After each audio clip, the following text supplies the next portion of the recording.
My name is Tzakris. I'm working as a hatchery technical expert in planktonic, and today I will present an innovative way to produce sea bass. Sea bass industry faces a lot of challenges regarding competition on prices, fluctuation of price and supply demand throughout the year, and a complex business environment. There is a need to increase profitability of this business, and the way to do this is by improving the KPIs. The KPI improvement will lead to increased productivity, increased production volumes, and reduce costs. This will help the business, the turnaround of the business, to make profit. So we tested an early diet in the early developmental stages, cryoplankton from planktonic, and tested the effects in the whole production chain throughout the year.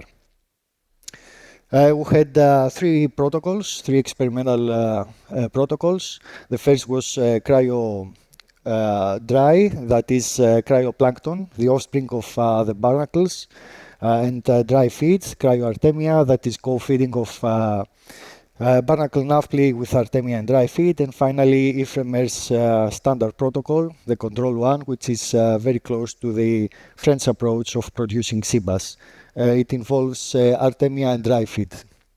At the end of the hatchery period, at 75 days post-hatch, we randomly reduced fish and transfer them, first tag them and then transfer them to a common garden approach.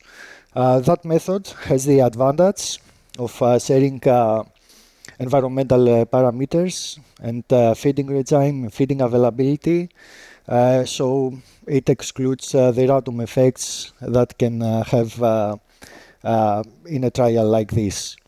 We monitored this tank for a year, and we concluded that indeed there is a short-term and long-term benefit effect of the early diet in the sea bass aquaculture.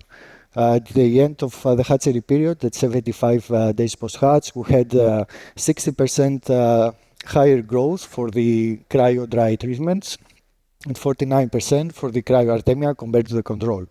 This trend was still evident and present after a year, having body weight increase of 12% for the cryoartemia treatments compared to the control, and 8% for the cryo-dry. So this solution can be applied to commercial hatcheries of sea bass.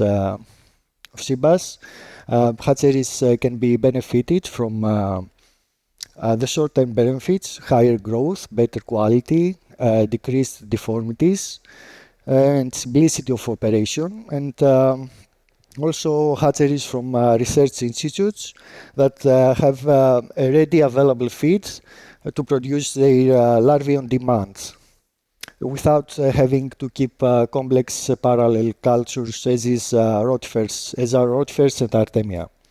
The long-term benefits will be expressed on the on-growing, and the only thing they need to do is to stock the cryo-fed fry in their cages.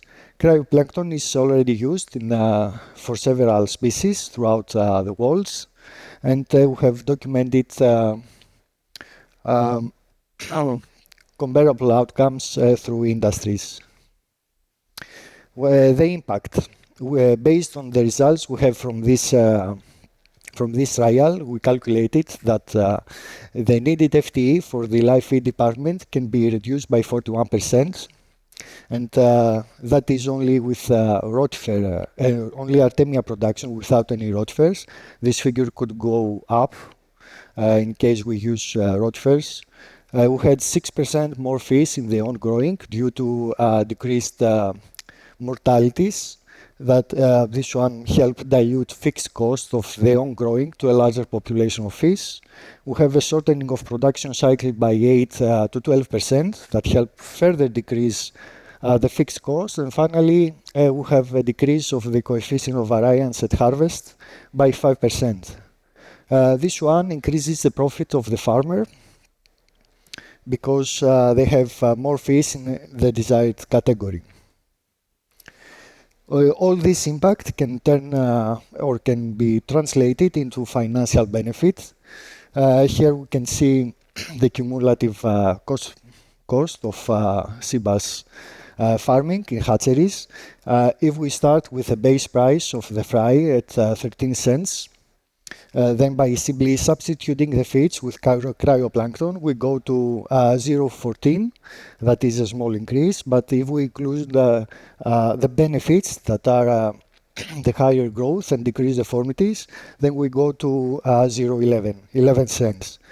That is 12% difference, but in actual cost is very important, because if we assume a facility of producing 10 million fry per year, this one will give 200,000 euros annually as a benefit. Going to the grow-outs, we have calculated, based on the results we acquired from this trial, a benefit of 3.3%. That includes only the higher growth, the shortening of the production cycle, and decreased mortalities. If we could transfer this cost to the fry cost, then we will have a further decrease of the fry cost by 40%. So, this project was part of transnational access through AQUAEXCEL3, and it was performed in INRAE's Ifremer facility in Palavas-les-Flots, Ifremer, France, with the scientists of the research center. So, thank you so much for your attention, and please have a look at the results afterwards. Thank you.